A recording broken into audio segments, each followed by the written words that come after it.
Hey, welcome to Absurd and Report. I'm Josh. I'm Derek. I'm Nicole. And today we are on a topic of, a Rhode Island local legend, I guess, that really is about drunken hicks doing idiot shit. And it's the Marsie Brown case and the vampire scare of New England. Now, the Marsie Brown incident is one of my favorite jam bands. And man, do they have some crunchy grooves. Oh my god.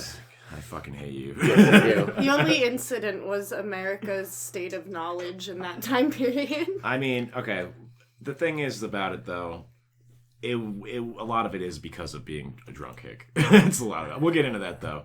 So, basically, tuberculosis would get confused as vampirism for about 100 years or so in New England. And you don't really see these cases popping up anywhere else in the country for the most part. It's pretty much just... mainly Rhode Island, in fact. This is a New England phenomenon. It is. It's a New England. It's an extremely New England phenomenon over the span of like the 1790s to the 1890s, essentially. New England's very wild. New England, there's some like shit going on. This took place in Exeter, Rhode Island, which is not far from where we're at. We're in Providence, so it's about a half hour from here. Half hour, 20-minute drive. So. Essentially, Marsie Brown dies in 1892 of tuberculosis, and the incidents leading up to it are basically her mom and her sister get tuberculosis about 10 years before in the 1880s. Her mom, Mary Eliza? Mary Brown, yeah. And Mary Oliver is her sister.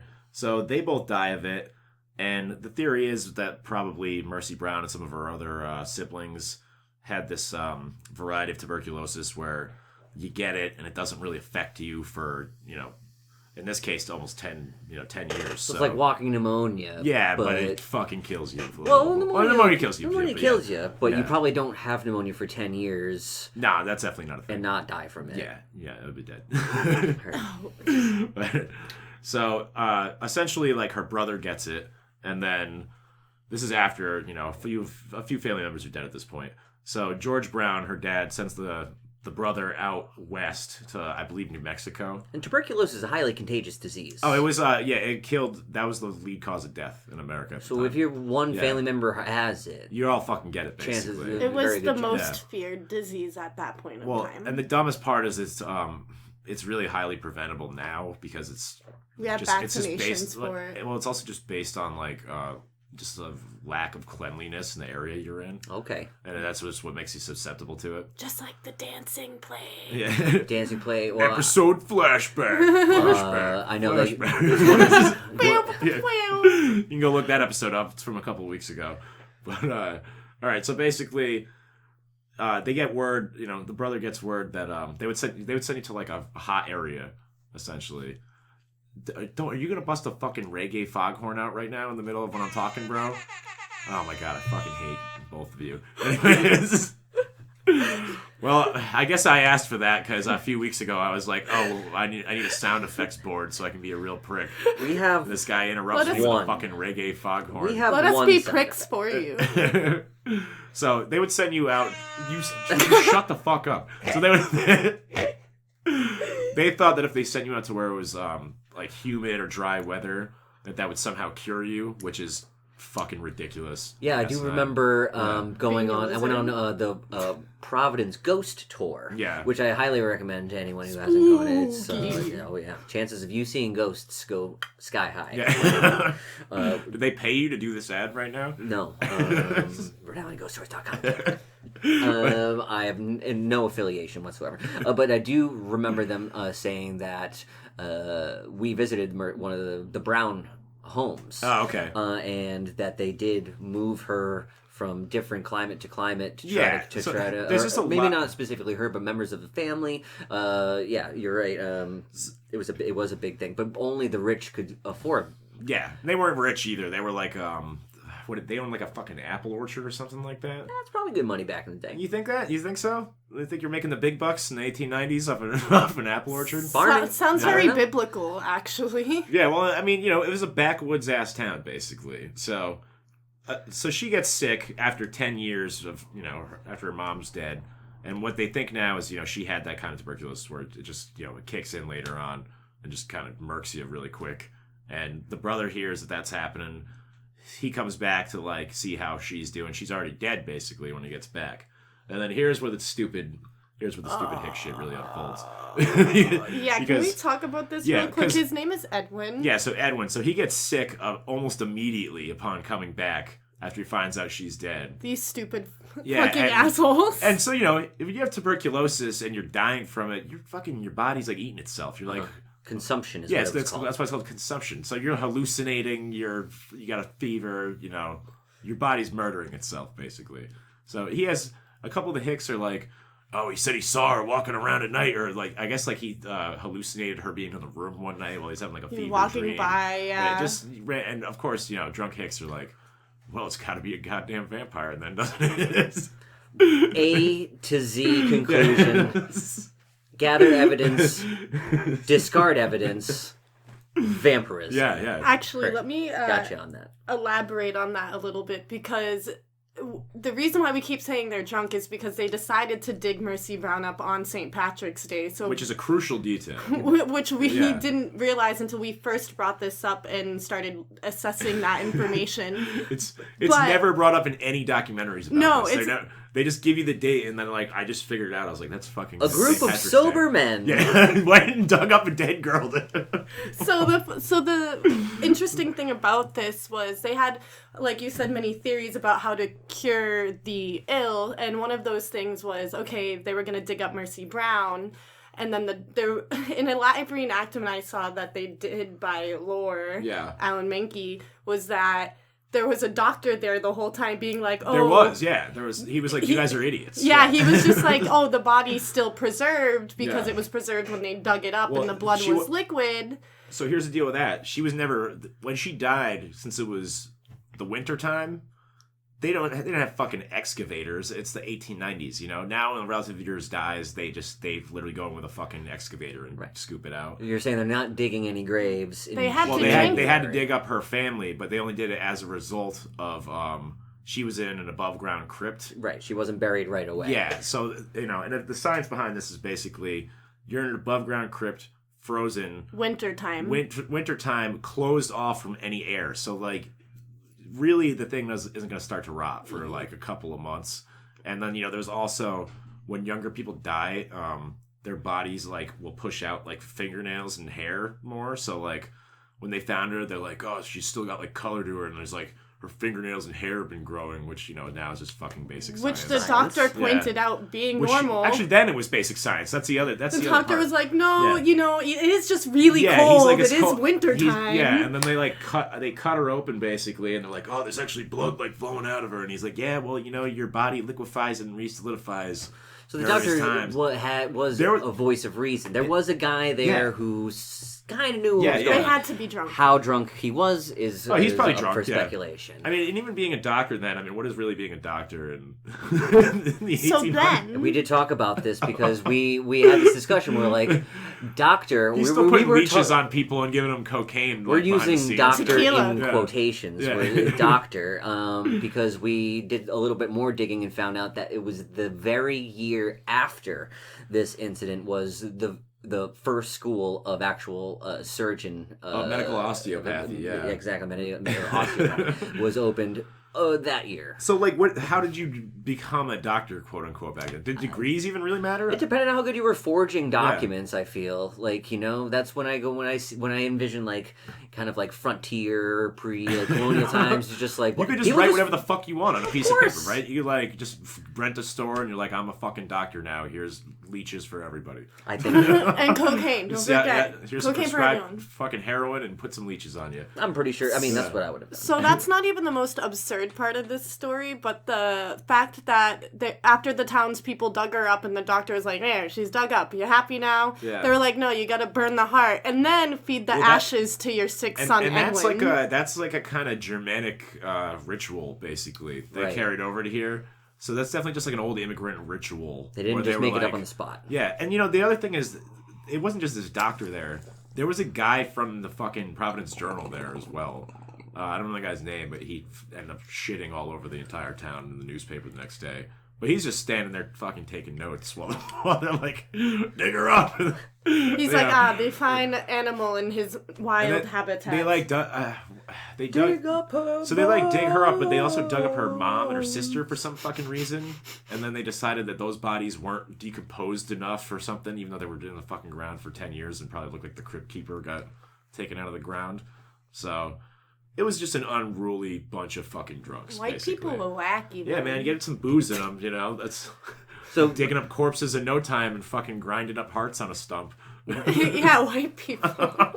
When they did burn her organs on a stone slab, they went immediately to the brother who was suffering from tuberculosis. Well, this is after they're still harassing the dad, because the dad did not go for the dig up. He wasn't a willing participant. No, they kept fucking harassing him basically because they thought her daughter. Well, he had also had he had told someone about some dream he had or something about his like orchard getting killed off, and like someone made some parallel to that, like his family dying off one by one. So they were dream analyzing back then. They were making it biblical again. It's a bunch of religious ass fucking drunk hicks. We're like, George, you gotta let us dig your daughter up and see if she's a vampire. And he's like, what? Will you fucking leave me alone? And he finally just like let them do it. Is basically what happened. But he still then they come back. They grind after they take her heart out.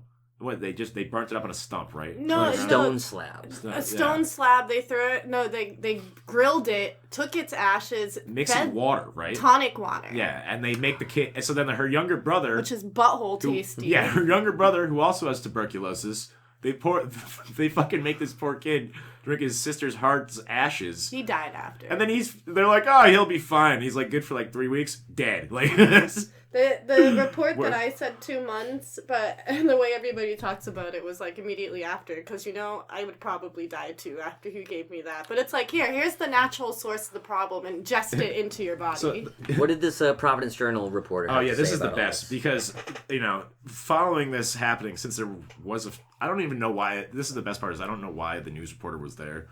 There was like no reason. He was there to shit on these drunks. Yeah, but like, how did he know about it? He was just like chilling in Exeter. Because he heard for some about reason. it. He was. It's probably hysteria leading up to it for a couple of weeks. One of the first masters of trolling. So yeah, March 20th, 1892. This is from Providence Journal, and this is basically just shitting all over this entire town for being hicks. It says there are considerable elements of rural population in this part of the country upon which the forces of education and civilization have made scarcely any impression. So basically this guy that was there is just like, yowza. Wow, that was the dumbest thing I've ever seen, basically. Maybe he lived there, or maybe they called him, they're just like, you're going to want to see this. Because, I bet you the townsfolk really did believe that there was a vampire. Well, yeah. So they were just like, we gotta document it, you know what I mean? This wasn't like a couple people. This is like a mob of people went and did this, Well, mobs can coordinate with news reporters. Coordinate. They coordinate. Was Morse code, was that around then? They hop on the Morse code. Got a vampire going to dig up. Come quick. I think what blows my mind, at least, the most about this is like, all right, every time this has ever come up, I always thought that this incident was, I don't know, the 1700s or earlier, or I don't even think of the 1700s as being that long ago, but like, is 1892, it's definitely like, the science was turn of the century. The science was well in place already, where people were like, "Oh, we know what tuberculosis is." Stuff was going on. Yeah, things were happening. The fucking industrial revolution was going on, no more than 30 miles away. These townspeople were mad about something else. I don't know. Like, it just seems like a lot of drunken hick bullshit all day long. Now, is there? Do you know if there's a lot of German heritage in Exeter? I'm not really sure. I don't really know. I mean, have to be. I don't know. Is the name Brown German? I don't know German names. But another weird. Du hast. Yeah. Here we go with Nicole stereotyping the German. I can't help it. I'm sorry. Yeah. Interesting side note though. She had some family that this happened to 100 years before as well in the same area. Her family members accused of being vampires. Yeah. Sarah Tillinghast. Yeah, Sarah Tillinghast. Is it direct? Right? Aren't they directly related, or is it just in the same town? It's just in the same town in 1776. Is it 76 or was it? I feel like that started around then too, because her whole family. So it was more than 100 years before. 1776, Exeter farmer by the name of Stukely. Stukely. I'm just gonna go with that one. Are you sure? That's like, I'm gonna guess that's not how the name is pronounced. But I'm gonna need to know what accent that was an attempt at, Nicole. This guy had 14 kids. I feel like everyone had 14 kids around that time. This is the same thing. He had a disturbing dream in which half of his trees in his orchard died. I missed my details up. That's the one I was talking about. Gotcha. Sarah Tillinghal's dad. We'll fix that in post. Yeah, so I did fuck up one detail. There's other incidents around. There's one in Westerly, Rhode Island. It's really hard to find information on, which I grew up around there, and I'd never known about that until I actually researched this. Now, it sounds like there's a lot of claims of vampirism, but no real cases of the turn into a bat, no, flying around, biting people, turning other people into the minions of the undead. Their concept, nothing cool. Now that whole concept of the fucking the fanged creature. It's more of an Anne Rice novel stuff. That's more like a new thing. That's more of a post Dracula thing than back then vampirism was an entity that would drain you out, basically. It's tuberculosis, which is fucking tuberculosis essentially, but. You heard it here. We solved the mystery of vampirism. Or scientists did. It was just tuberculosis the whole time. 25 years Quick, ago. Somebody give us some degrees. but then there's We're now more qualified than the doctor that was present. We are now doctors. The whole Marsie Brown incident. The Sarah Tillinghast one's pretty hard to find info on. She's definitely a real person because I've looked up the lineage of some of her family that went into the 1800s and whatnot. And then Marsie Brown's family, one of her relatives died in her last sibling of hers died in the 50s. But some of the incidents, the one in Jewett City, have you heard about that one? Jewett City, Connecticut. No, I'm not familiar with Connecticut. In the early 90s, these kids were out sledding, and one of them bumped into some stone poking out of the ground, and they noticed it was a headstone, and they excavated the whole parking lot where him and his relative were sledding or whatever, and it was all corpses and headstones under the dirt, and then most of them, their head was removed and placed between the legs, and then the arms of the legs would be broken off and placed over the head, and that's another old school Germanic way to get rid of a vampire. Basically, it's like you create a cage around where the head is, so the head doesn't come back up and reattach and turn into a vampire. That makes sense. And that's how the whole fucking lot was. And they thought that the lot was there was a serial killer around the time that they had just caught, and they thought at first that it was his hiding spot for a bunch of shit, because they were what the fuck happened to all these bodies? But that's what it was. See, the serial killer theory sounds cooler than the stupid asshole theory. Now, once again, I don't know if you've ever been to Jewett City, but to this day, crammed full of stupid assholes. It's their Woodstock. If you visited the town, it's totally oh yeah, I understand why these people were fucking dumb enough in the 1880s to think a bunch of vampires were attacking their town.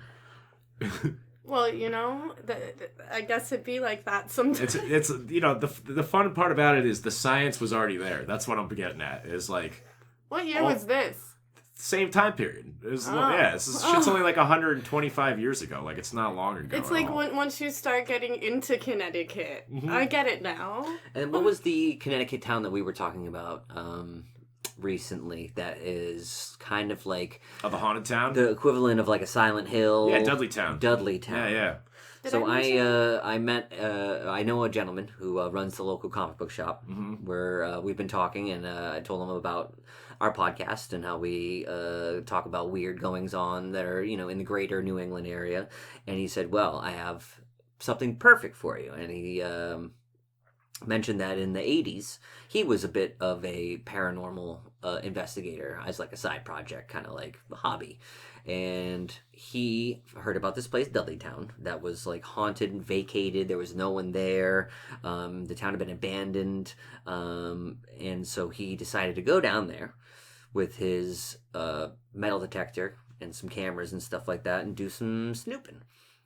Says that he didn't really find much. It was creepy, and saw some maybe weird things moving around, but he took 3 different disposable cameras worth of film, and he went and got them developed. Every single picture came out completely white. Oh. From 3 different disposable cameras. Yeah, if it was 1, I'd be like, yeah, whatever. But 3 is pretty inexplicable. Was it Kodak? They suck. I'm just kidding. kidding. I didn't ask. Fuck you, Kodak, and your fucking shitty ass film. Are they even a company anymore? Shit.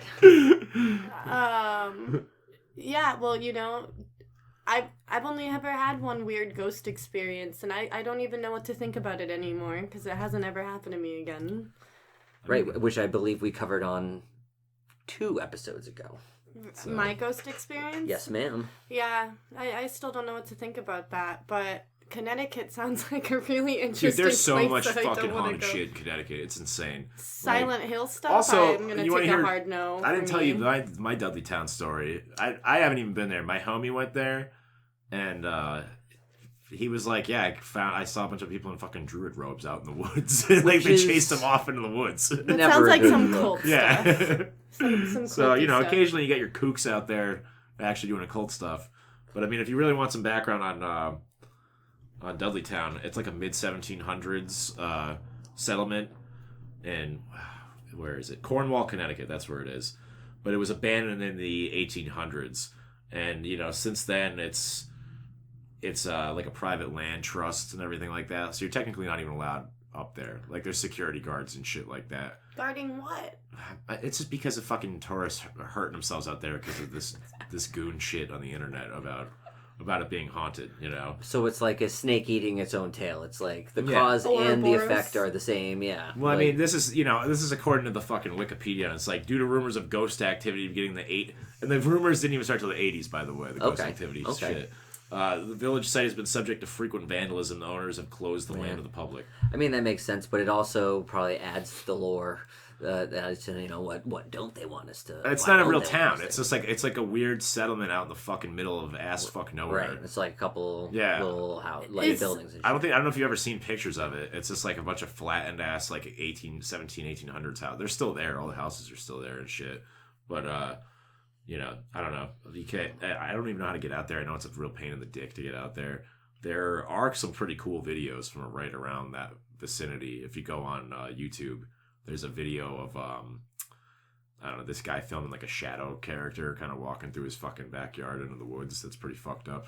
I don't know how real it is, but yeah. Yeah, the shadow people, I'm telling you, that's like me and my shadow person. That's the most common thing everyone sees as far as ghosts. How would you guys feel like finding a place that's haunted like a town and actually going there? I'm down with that. And reporting it on the podcast. Yeah, I'm into that. Yeah, I'm totally down. That place is a hike away from here, though. I mean, so thanks for listening to the very last absurd. You never see us again. Yep, you never. know Nicole's harebrained scheme. We're all gonna get murdered by goblins in the forest, just like the old gypsy woman said. This is like the 5th season of American Horror Story. So it's kind of like located in this place called the Dark Entry Forest, just because. I mean, I've seen pictures and videos of it, and the shadows in the woods are like creepy as shit. It's like very like canopied out forest. It's just mad thick. Wasn't where King Philip's throne supposedly like haunted as well? I have no fucking idea. It's down South County. That's down South County. Oh yeah. Native American territory. Now, That's how it always have seen some starts fucked up out. shit in there as well. I bet there's some crazy UFO phenomena. There's like a bunch of Bigfoot sightings there and stuff like that. Yeah. Of course there is. Because, you know, it never just comes in one. It comes in, like, you get the whole big shebang, that whole big bag.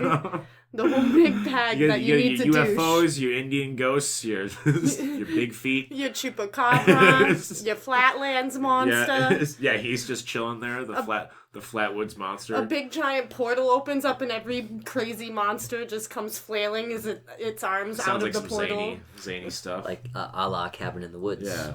But, you know, the place is just considered to be cursed. I mean, it's just like an overblown story. Mainly they all went and, like, settled on some really fucking not farmable land. Oh, hell yeah. With, like, really shitty resources, and then all of them died one by one. Oh, hell yeah. Yeah.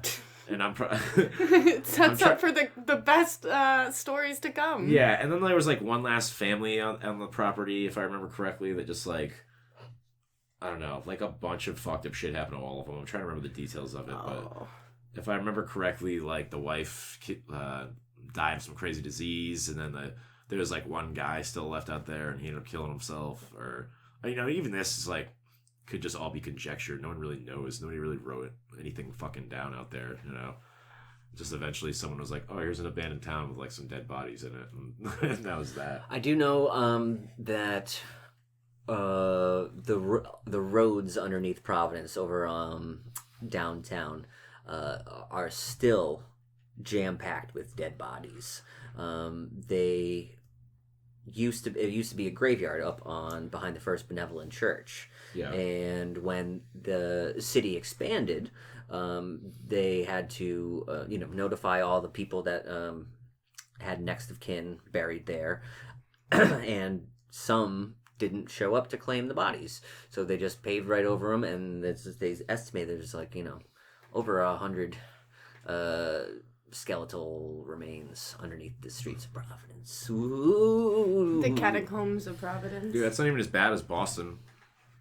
Boston, I'm sure, is far worse. When they dug up where Harvard Square is now, that was all dead bodies underneath that. Let me tell you about Providence. I mean, Boston. Yeah, it was like tens of thousands of dead bodies were underneath that. It was fucking ridiculous. The Boston Common's full of dead bodies too. Yeah, that whole parking garage probably has bodies right next to it that goes all the way down. Not dead hookers from the last 15 years. No, it's probably some of those too. Some of those too, maybe. Definitely. Those poor girls didn't know what they're getting into. It's unfortunate. It is. Yeah, the bodies in Boston, it's almost like they just didn't even care. They were like, we don't have time for this. Well, they didn't. A lot of these settlements would just do mass graves and shit. People would die so fucking frequently of everything that they would, and it was a pretty overpopulated area for an early New England settlement as well. So I cut my finger not even that bad, and it got so infected so quickly that I was in the hospital not doing well within a couple days. You know what I mean? So take that and stretch that back, being if you fucking hack your knee up chopping wood or some shit, that leg most likely is gonna get gone. Or you just die from septic. There was, you know what I mean? Back in 1892, it was very easy to die from a lot of things. Oh yeah, I mean, we're talking tuberculosis. That was the main cause of death. I would have already died 3 times over. Yeah, how fucking many times I cut myself and hurt myself constantly. We would be old. We would be very old people back then. Yeah, you know what I mean? They're like, oh my god, you made it to 35. Yeah, tell me your secret. Have you lived in a basement your whole life, just away from any sharp objects? Josh wouldn't be with us today. Yeah, I just turned 35, so I would have 5 grandkids by now if it was the 1890s. You'd be a great grandfather. Yeah, it's just no condoms and everybody dies when they're 30. Yeah. Well, I think there were probably condoms they just used anything. I don't think these guys knew about them. They all had 14 kids and they all had tuberculosis. You just gotta. It's a numbers game. You know what I mean? It's a numbers game. It's a roll of dice. You gotta have 14 to make a good 7. So I'm looking up more information about Dudleytown, and what it gets attributed to is the Dudley family was said to have a curse put on them for trying to overthrow King Henry VIII. So it's basically, the rumor is King Henry VIII put a curse on the Dudley family. And then one of them bought the property and tried to make it into farmland. Now, I was unaware King Henry, the 8th, 7th, 6th, 5th, 4th, any of them. I was unaware that any king of England dabbled in witchcraft and cursing. That's why it smells like a bunch of crap to me. That's sure all does. I'm saying. I'm thinking he had better things to do at the time rather than cursing a small. He's too busy beheading everything and then fucking everything else. I don't think he's out fucking doing magical curses on people. Henry VIII. Was he a particularly? Yeah, he's a piece of shit. Definitely. Yeah. He's definitely just a complete rapist asshole. So now we're insulting the royal family on this podcast. So. Yeah, and you sit there and take it, royal family. Yeah, well, I mean, if the king really did dabble in witchcraft, that'd be cool. It would be cool. It would definitely deserve more attention from us. But, there's not even, basically there's a lot of disappearances from the town, mysterious deaths. The most prominent one that gets brought up is some general from the Revolutionary War that lived in the town. His wife got struck by lightning in front of him on the front porch while they were like sitting there hanging out. I couldn't not laugh. I just think of like I don't know. It's like some Looney Tunes shit. Sitcom. Yeah. Oh, I think of The Great Outdoors, that Dan Aykroyd movie from back in the day, where there was a character who got struck by he's been struck by lightning 11 times or something like that, and he just keeps getting hit. He's got the electricity gun at the end of the movie. Yeah, he just for some reason he's like a beacon. Yeah. That was a great movie, John Candy. Yeah, only the difference is this guy's wife just got fried alive by a lightning bolt. She didn't gain any crazy electronic powers. If I'm lying, may God strike me down right here. But, it's not really... It's a lot of overblown shit.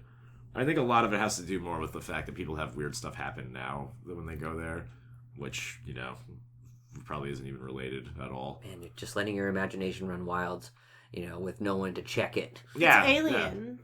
Yeah. Well, that's like we were talking about mass hysteria. That's how mass hysteria is born. There's not enough information to counteract what people are seeing. And I'm a big believer in occult shit and ghost shit and all that stuff. But I don't know. I always felt like Dudleytown is a little bit of an overblown tale at best. All right. Well, yeah. I mean, you're kind of our litmus test for what's gonna be an interesting topic and not. So yeah. I guess Dudleytown. I mean, it's a sidebar, technical sidebar. It's interesting, but it's just not as interesting as. There's not a lot of things you can look up to actually like. When is Marsie Brown Incident going on tour again? Yeah. If they toured with Widespread Panic, that would be... It does sound like a fucking band that would play with Widespread Panic, 100%. Well, I mean, because the String Cheese Incident. The String Cheese Incident. Is that a real fucking band? That is the real band. Jesus fucking Christ. And I've seen them multiple times, Jeff. I'm sorry to hear that. They're pretty good. They spawned a side project called Eoto, which is... that sounds familiar. Which is kind of like what's